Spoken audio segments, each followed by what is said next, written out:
But then you pull back. You're like, oh yeah, that's right.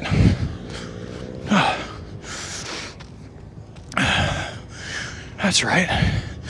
I was living exile story. Maybe that's useful and helpful for pivoting for short periods of time, but in long periods of time, for most people, we're social animals. It makes sense and feels right to say that we need a little social nourishment here and there. Anyway, all that just to kind of catch people up on my condition. This is a shout out, right? And the shout out is, I give a name, Dan Mangena, Dreamer CEO. And I point to something that he said, or a series of things that he said and did, in a series of conversations that I came to, and nobody yelled at me when I didn't say anything. I just sat in the back of class and pulled up my notebook. To be honest, and to be fair, it was easier on me that these were Zoom conversations. I wasn't physically compelled by space to, when you're in a classroom, that raise your hand group think attribute of things is a little bit stronger than when you're anonymous. Nobody gave me any guff for not wanting to have my camera on. Nobody said you have to do it this way. Nobody said this is going to lead you somewhere. This tool, this technique, among the many that I've learned in this community. The openness of that. You can see that openness reflected in the tool. It would take people with experience and a certain amount of openness, but also resiliency and determination to come up with an idea like the mandala, like the mandala of the flow funnel, because that flow funnel picture, that asks a lot of a human being. Because if you want to change something, because where you are is going to tell you what you're putting out there. Where you are, and just that is too much for a lot of people. Wait, I've been doing this? What are you talking about? I'm a humanist. I am not a victim blamer. The truth is it's just in there. It's in this paradoxical place. Where, yeah, my life was the way that it was because of what I was putting out there, yes. Also, I understand that I subscribe to a series of agreements. I'm going to be a person in a world. There's a lot of tricky agreements inside of that agreement, some of which are easy to see, some of which aren't. But there is a luck factor. If I'm walking and talking, or running as it is right now, putting out all the good stuff, and I just get slammed by a giant diesel truck, and that's the end of it, lights out. It's both. It is dumb luck, because I agree there's got to be some amount of that.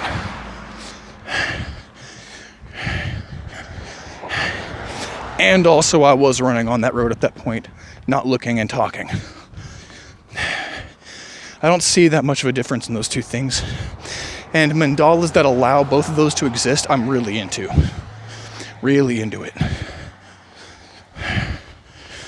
At a fundamental level, the proposition of things being very free and then getting less and less free, kind of like the states of matter, right? When you go air to water to earth and metal to,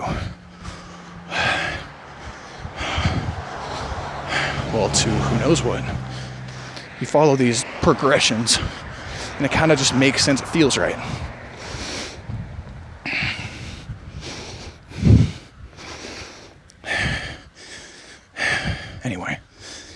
Anyway, this has helped me. It's helped. I felt empowered. Yes, I felt the weight of tremendous responsibility, because that's a lot to keep track of. It's a lot to keep track of. It's a lot to practice.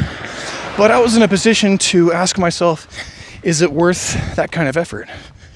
Is life worth that kind of an effort? And again, there was just nothing speaking to me because I kept viewing things from either side of the paradox without meeting them in the middle.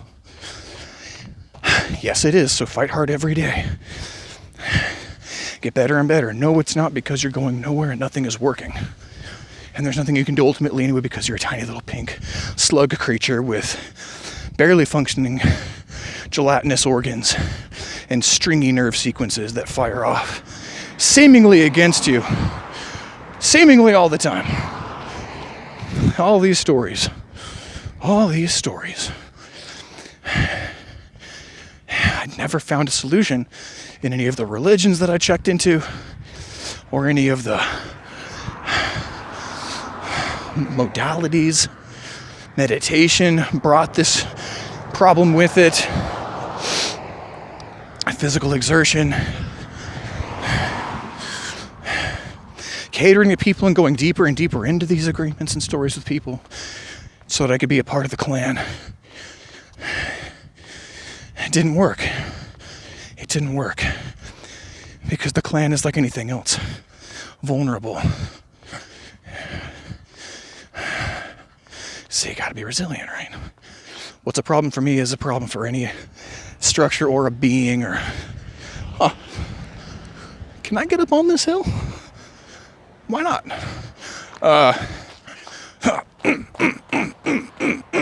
What up? Ooh, gravel's a little loose. Ground is a little loose. No tread on my shoes. Gravel's a little loose. All right. Hey, we got up here, didn't we? Okay. All right. Anyway.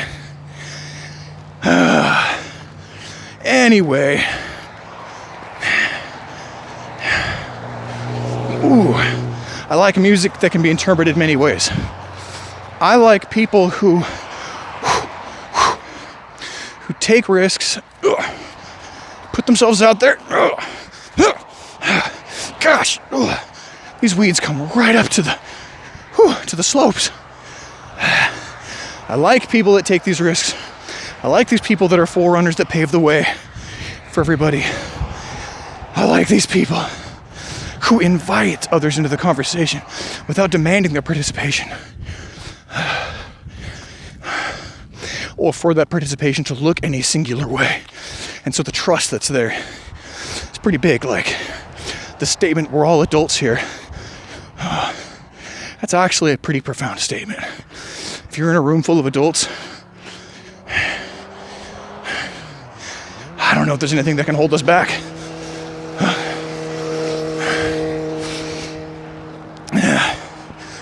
Because I've seen how adults treat each other. Every week, I'm surrounded by people who are doing what I thought was happening. Oh God. Who are sometimes doing what I thought people were doing all the time coming up. People having conversations at the grocery store. People having conversations at the pizza parlor. People having conversations at the Christmas party. And the birthday. People having shared zeitgeist moments and moments of trauma when we all seem to see each other, but we're all just trauma bonding. And then we go off and live our separate stories, fail to see eye to eye, fail to see that properly. Okay, fast. And isolate ourselves underneath a veneer of togetherness. I'm just saying that we've all experienced this. I'm just saying that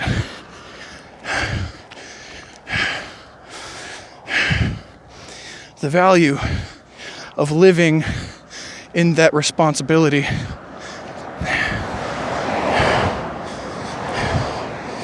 it's helped.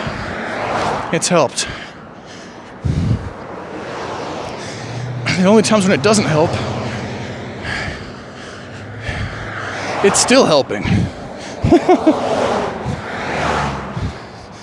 It's like, oh yeah, that's too much responsibility. Nobody could ever get so good at practicing their life that they can just switch switch over and just interrupt the thing before it catalyzes into a meltdown with proficiency, and then just pivot like a ninjutsu warrior and shift over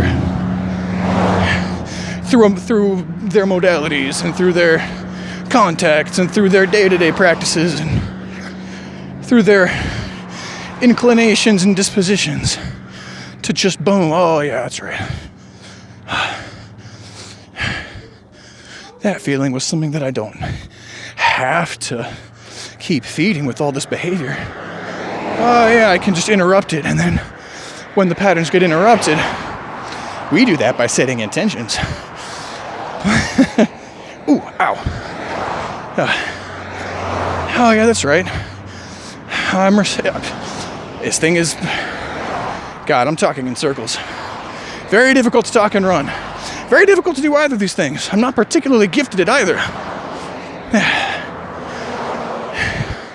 The flow funnel seems to help, even when it seems like it doesn't help.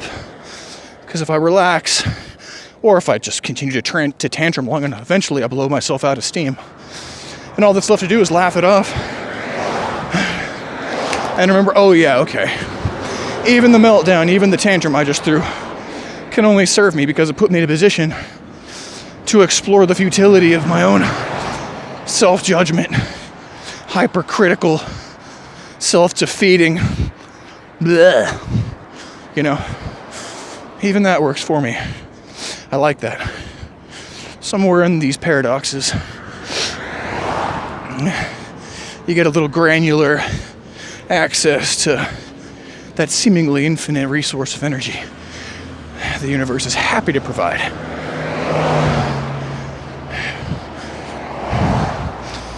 I don't know. There's just a lot of tastiness in that kind of thinking. A lot of tastiness. I like it.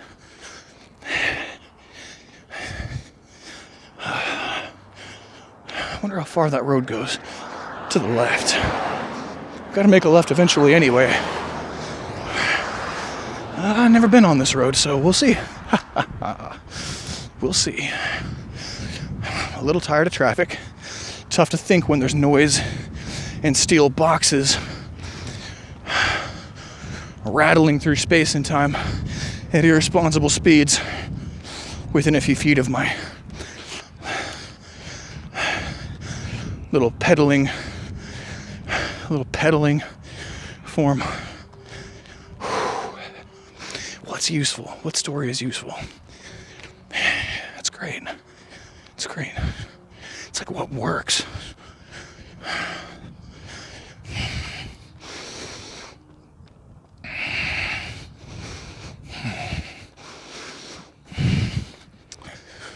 There's also a scaling aspect of things. I don't know if I want to get that into it. Because the flow funnel is called a funnel. At the end of the funnel, things happen.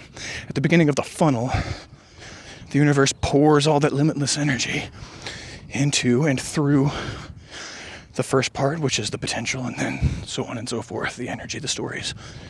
So,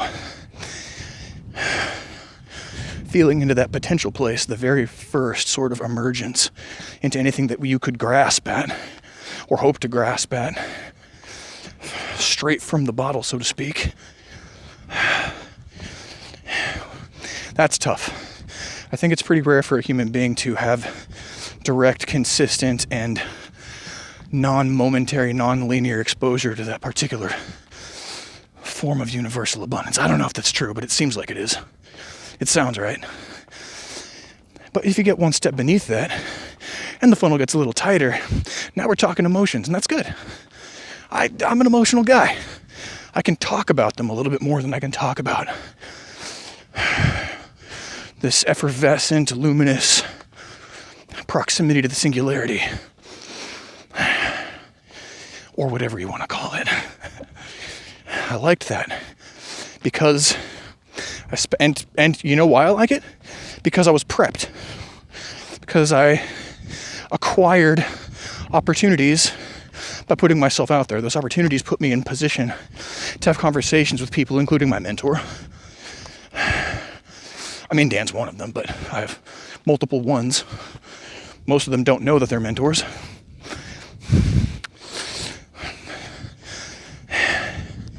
But I entered into conversations with what was to be a mentor when I was in a rough spot. And they just kept on bringing that idea back over and over again. Feel. What are you feeling? How's the feeling? Trust the feeling. And I came to realize how much I was facing away from feeling, and how much I was living through a story if it can all be explained away in words, which it kind of can be, because that's just one more level down the ladder, right? That's just one more tighter level down the sequence. You know, potential to energy, to stories, to action. That's kind of the meat of the flow funnel. And by the way, action at that level is also the physical aspect of things actually happening, right?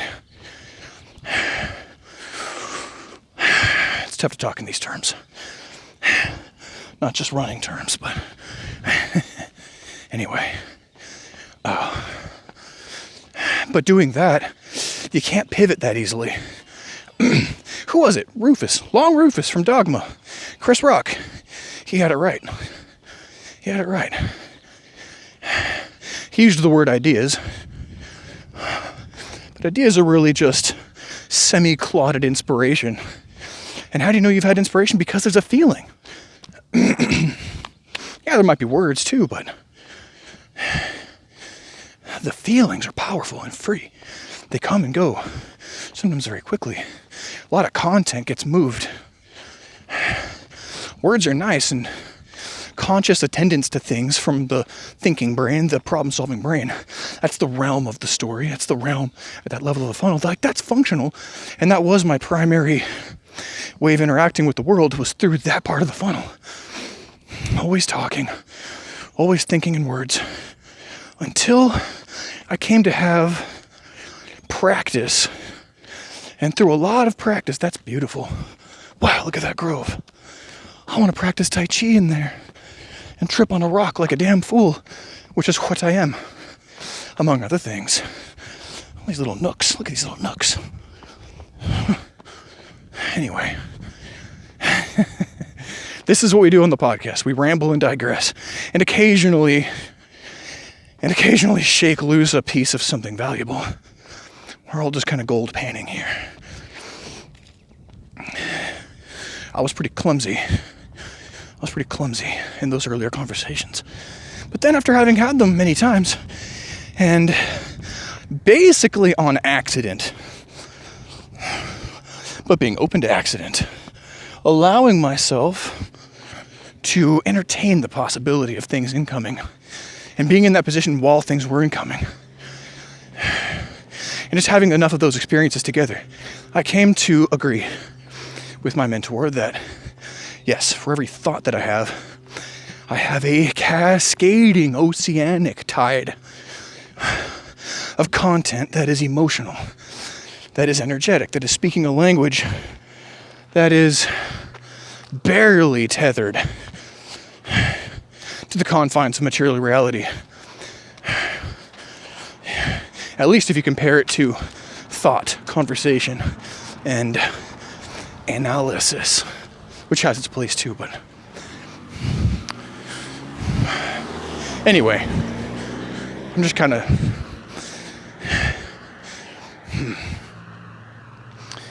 well, you know what it is? The conversation is a conversation. The words that I'm using are the words that I'm using. But notice what else is happening here. I also have had the gumption to get up and do a podcast and to attach a webcam. Not just words, but the webcam. I also decided not just to take people along for the sights, but to also speak on things and not just directly running related matters.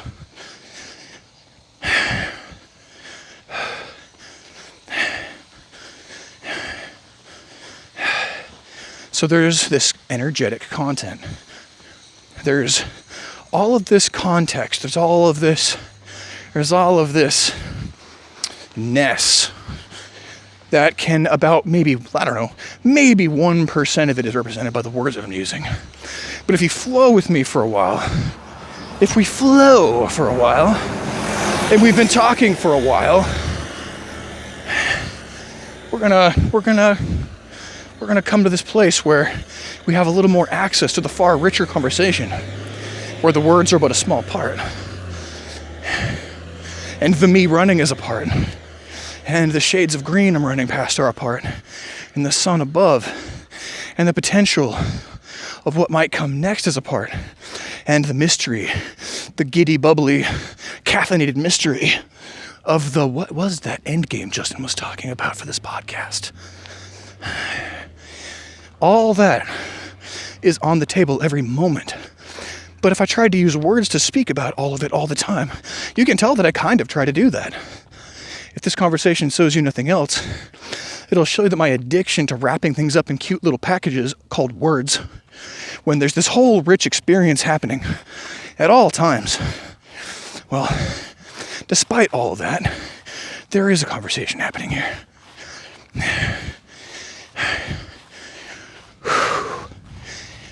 Anyway,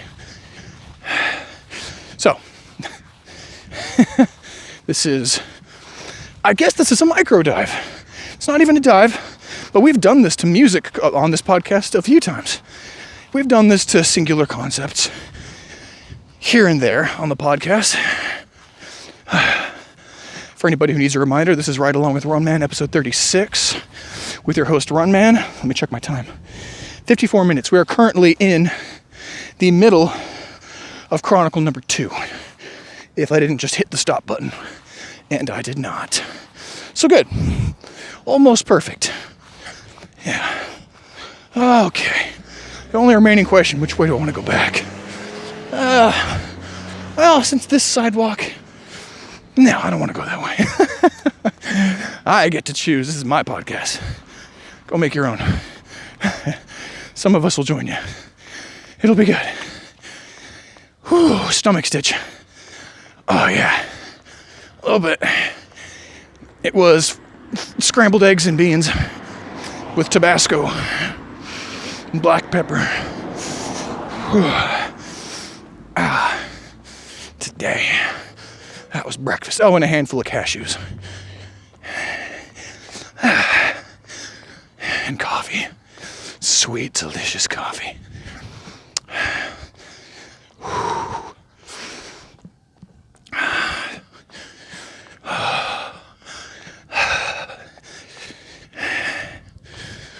So if you want to change something, the mandala of the flow funnel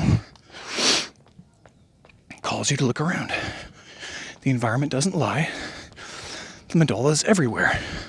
Because if you choose to think in these terms, there's always going to be ample evidence of what's going on. Because you're always getting emotional stimulation of some kind or another that you can assess if you check in. There's ways of doing that. Lots of different ones, in fact. Basic embodying, breath work, sitting down and closing your eyes, taking 5, maybe taking a few deep breaths, maybe just slowing down what you're doing. There's a lot of things. There's a zillion things. So you can do an emotional check-in. You can assess the quality of your thinking. You can be like, oh my God, that's right. I just yelled at the guy behind the counter of 7-Eleven because he didn't have my favorite kind of smokes. But really, I was just projecting the shame because I don't like that I smoke.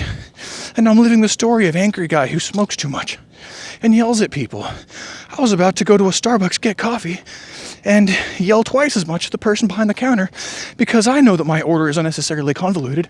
I know it is, and I'm ashamed of that as well. And then there's these bigger stories I'm living by. Oh my God.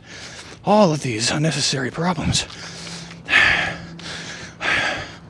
My friend once told me that he's grateful for everything that happens to him, good, bad, and ugly. I wasn't grateful once to anybody today. When I get to that Starbucks, I hope they mess up my order. See, you can do that. You can do that. You can set an intention to respond to something differently. I hope they mess up my order so that I can have the chance to feel my eye veins bulge and do what they do, which is physically manifest the story I've been living for so long. And I can maybe talk my eyeballs down by looking into the eyes of the poor, doughy college student, currently thousands and thousands of dollars in debt, thousands and thousands more on the way. If I just thought about it for a second, I can look at that person who just fucked up my order and only put half the amount of chocolate syrup I wanted in there. And I can already smell it. I know it's off. I know it's wrong. And I can say, hey, guess what?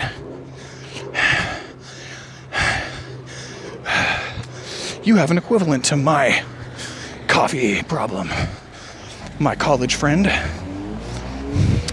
You know what? Nobody looked across the way at me and gave me a fat fucking tip when I needed it. Here's one for you. Only I won't even say any of that. I'm just gonna giggle to myself silently, and while their back is turned, I'm gonna shove 100 in there. And then back away slowly, unassumingly. Get out like Batman. They won't even know my name. I'll give them a different name.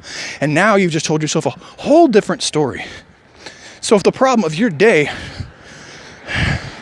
you checked in, your emotions were rough, you watched these emotions going into a structure of patterns that you weave, you know you do. 9 times out of 10 it's unconscious, but this one time you invited consciousness for a few seconds into this thing, and you notice, oh my God, that's right, I was going to do it this way, now I'm going to do it that way. And just see what happens. And then, maybe the cashier notices, and they start getting your orders right, and they start remembering you. Or, maybe it has nothing to do with them, and they're just a couple of punk-ass kids who are only half-assing it anyway, but you walk away a different person. However that scenario ends, it's a better way.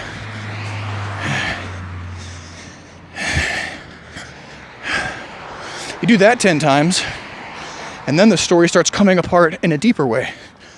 And then there you are, 10 days or 10 weeks later, several packs of smokes lighter, several explorations into weird coffees that are kind of half wrong a lot of the time. Further, look at this bird. He's just hanging with us. What's up, brother? Yeah, bud. Get some good seeds. That was awesome. Be that guy. The story unravels, and then boom, there's space. And then maybe next time you'll have the idea to make that the default. Make that your default story. Come at things sidewise regularly.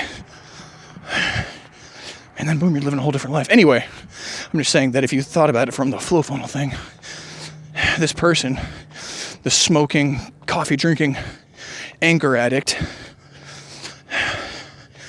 they saw and they assessed. They checked in. They felt the emotions. They noticed what was going on. They looked at the story. They're like, okay, I'm on chapter 5 of Anger Meltdown. This is my typical Wednesday, and I see where it's going to go, where it wants to go, where it can go. But what if I just, for 1 second, acknowledge these things? So I kind of came at the emotional aspect of things by checking in and just acknowledging. And then, boom, I live that story. Okay, I could judge that story. That's, of course, a part of the story. In order to keep itself alive, it wants me to throw in judgment so that the story gets a tighter rein on the next part of the flow funnel, which is the physical structures that want to percolate and propagate these stories and emotions, because that's what I keep telling the world that I want. And I'm alive, so my body thinks it works. Okay, so there's the flow funnel right there. Anyway, there's a lot of ways of describing the use of this tool, even inside of one man's life in one day. I used somebody else. I wonder why I didn't use my own personal experience. I'm not a smoker. Well, I'll have a cigar every year or so. I don't vape. Oh, that stitch is just staying there, isn't it?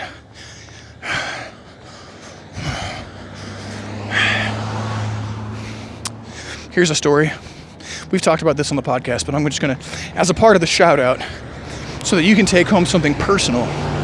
Something personal from me, I can just give you a little gift. You and I on the road, chilling back. I'm gonna give you a little gift. And I guess I hinted at it even earlier this episode, but here's a story.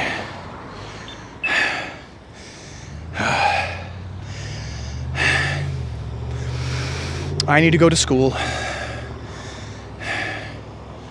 I need to reject everything that I learned in that school. I need to participate as minimally as possible in the culture so as to run afoul of the fewest possible people, most of whom don't talk the way that I do, don't think the way that I do, don't feel the way that I do. Or if they do, it's on a level that I'm not willing to accept because I have my damages and everything. I'm gonna finish my education part way. I'm not gonna compromise, and I'm not gonna put myself in debt, but I'm also not gonna reach for the stars either. And I'm going to become complacent because even any stability is something that will take decades for me to adjust to, enough so that I can start asking bigger questions. And that's exactly what happened. I'll have chances to indulge myself in games and pursuits that you can't really necessarily jump into unless you're willing to be there for a long time. Long-term relationships and careers and things. I'm going to be given opportunities and chances, and I'm going to turn them down. That's the story leading up to previous employment. Then I'm going to settle in. I'm going to make some note of myself. It's going to be noticed that I function a little bit differently than a lot of people. I'm going to start seeing people not exactly seeing eye to eye. I'm going to see people who have been on this road who thrive in this mode, and I see them, and I see their families, and I see their lives, and there's a dissonance, so I don't take them into my life that deeply. I'm not secure enough to connect. And then I'm going to watch people who don't thrive in that environment. Oh God. Huh? That thing flew right. Oh, that's going to be a fun playback. That, whatever that was, I think it was a tiny wasp. It flew right in front of the lens. At least I think it did. Did you see it? Anyway, I'm going to watch these people who don't thrive and who don't find the tools. People who are doing just a little bit worse than me, let's say. Artists who aren't drawing. Reachers who aren't reaching. Dreamers who aren't dreaming. And I'm watching them develop families and make huge commitments and buy houses and get into debt and work for retirement. I'm going to watch people who are coming up, people who have come up, and people who are on the way giving everything back to the world through age. The thrivers, I'm watching the thrivers wink out in the night sky, one by one. I'm going to watch the folks. Well, there was a lot of folks who were coming up who weren't doing so well. I watched a couple of